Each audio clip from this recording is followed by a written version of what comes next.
এটা বলা ভুল হবে যে এটা শুধু আমার ক্ষেত্রেই ঘটেছে। হ্যাঁ, প্রত্যেকটা মায়ের ক্ষেত্রে এই দিনটা একদিন না একদিন আসে। আর এটা শুধু আমার ক্ষেত্রে প্রথম দিন ছিল না, এর আগেও ঘটনাটা ঘটেছে। কিন্তু সেটা ভাবলেই মনের মধ্যে কেমন একটা ভয় জাগে। হ্যাঁ, এটা ছিল রাত্রি ১:৩০ থেকে ৪:৩০ পর্যন্ত ঘটে যাওয়া রীতিমতো একটা মানে টেনশনের সময়। হঠাৎ করে দেখছি ছেলে ১:৩০টার সময় উঠে দিকে কান্নাকাটি করতে লেগেছে। সে কোনো মতেই চুপছে না। আমার মনে প্রচুর জোরে ভয় জেগে গেছে যে আবার সেই দিন ফিরে এলো না তো। সেদিন ছিল এমন একটা দিন যেদিন ছেলে শুধু কান্নাকাটি করেছে সারা রাত্রি, আর কোনো এক পলক পর্যন্ত সে নামায়নি, আর আমার মেরুদণ্ড পর্যন্ত আমাকে সোজা করতে দেয়নি। সেটা ভেবেই আমি প্রচুর টেনশনে ছিলাম। তোমরা দেখতেই পাচ্ছ আমার চোখ পুরো ঘুমে টলমলো। চেষ্টা করছি ছেলে একটু খেলুক আর আমি একটু ঘুমোবো, কিন্তু সেটা পেরেই উঠতে পারছি না। কেন জানো? কারণ ছেলে কখনো ঢাকা ফেলে দিচ্ছে, কখনো মুখে হাত পুরোটাই ঢুকিয়ে নিচ্ছে, কখনো একটু চিৎকার করছে, কখনো টুপিটা একটু চোখের নিচে নেমে আছে তার জন্য চিৎকার করছে। এইসব নিয়ে চলতেই থাকছে রীতিমতো তার। দেখতে পাচ্ছ তোমরা যে ছেলে একদম তীক্ষ্ণ দৃষ্টিতে ক্যামেরার দিকে তাকাচ্ছে। এটা ছিল ৩:৩০। ১:৩০ থেকে যখন ৩:৩০ অবধি দেখছি কোনো মতেই সে ঘুমোচ্ছে না, তাকে মাঝে মাঝে খাওয়াচ্ছি, আবার মাঝে মাঝে তার সাথে আবার খেলছি। আমি না বুঝে উঠতে পারছিলাম না ছেলের হঠাৎ করে কি হলো। তোমরা দেখতে পাচ্ছ ছেলে মাঝে মাঝে মুখ থেকে একটা আওয়াজ বের করছে। কেনই বা বের করছে এটা? তার কি পেটে ব্যথা করছে? তার কি কোনো সমস্যা হচ্ছে? কিন্তু কেন সমস্যা হবে? আমি তো এখনও পর্যন্ত জানো তোমরা, আমি জিরা বাটা ঝোল খাই।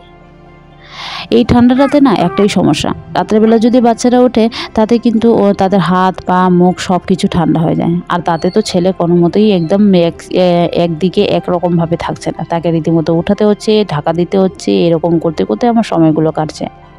তাকে চেষ্টা করছি লেপের ভিতর ঢুকিয়ে রাখার, তার সাথে লেপের ভিতরেই খেলার।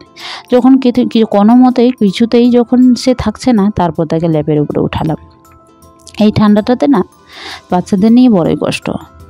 সেখানেও সে উল্টাবে, আর যদি উল্টাতে না পারে সেখানে, তাহলে কিন্তু সে কান্নাকাটি করতে লাগবে। তাই কিন্তু রীতিমতো তাকে দেখছি আর তার কাছে বসে আছি আমি।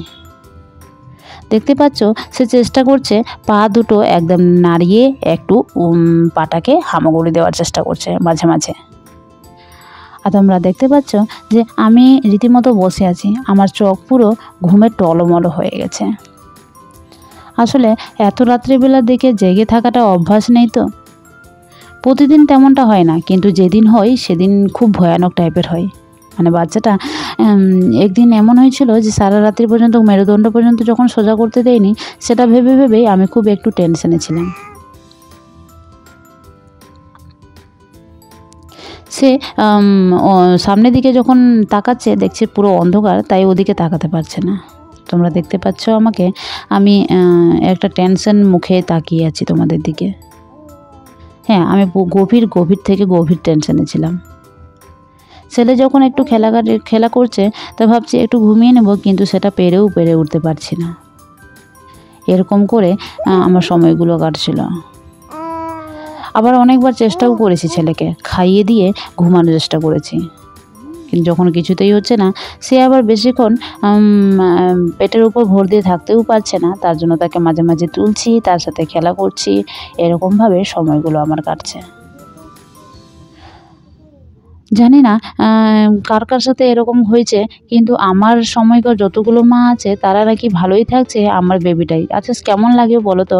সব বেবিরা যখন ভালো আছে, একমাত্র আমি যখন এতটা কষ্ট কাঠিন্যের মধ্যে দিয়ে যাই। সত্যি খুব খারাপ লাগে যে হয়তো আমারই কোনো ফল্ট আছে, হয়তো তার জন্য হয়তো বেবির আজকে এত কষ্ট বা এত কিছু হচ্ছে। সবসময় আমি জানো একটা টেনশনে থাকি। আচ্ছা বাচ্চাদের নিয়ে কি তোমরাও এতটা টেনশন থেকেছো? তোমরা বলো তো। যখন দেখছি ছেলে কোনো মতেই ঘুমোচ্ছে না, তাকে চেষ্টা করলাম যে আমার চোখখানা কিন্তু দেখতে পাচ্ছ ঘুমে পুরো টলমলো হয়ে গেছে। তার সাথে খেলেই যাচ্ছি রীতিমতো করে। এভাবে করতে করতে আমার সময়গুলো মনে হচ্ছে মিনিটটা মনে হচ্ছে একটা সংখ্যা হিসেবে যাচ্ছে আমার কাছে। সে বসে উঠছে, খেলছে, আবার চেষ্টা করছি তাকে নিয়ে একটু ঘুমাবার। চেষ্টা করলাম যে তার সাথে একটু খেলা করে এইভাবে করে ঘুমিয়ে ঘুমিয়ে খেলা করে তার সাথে ঘুমিয়ে যাব।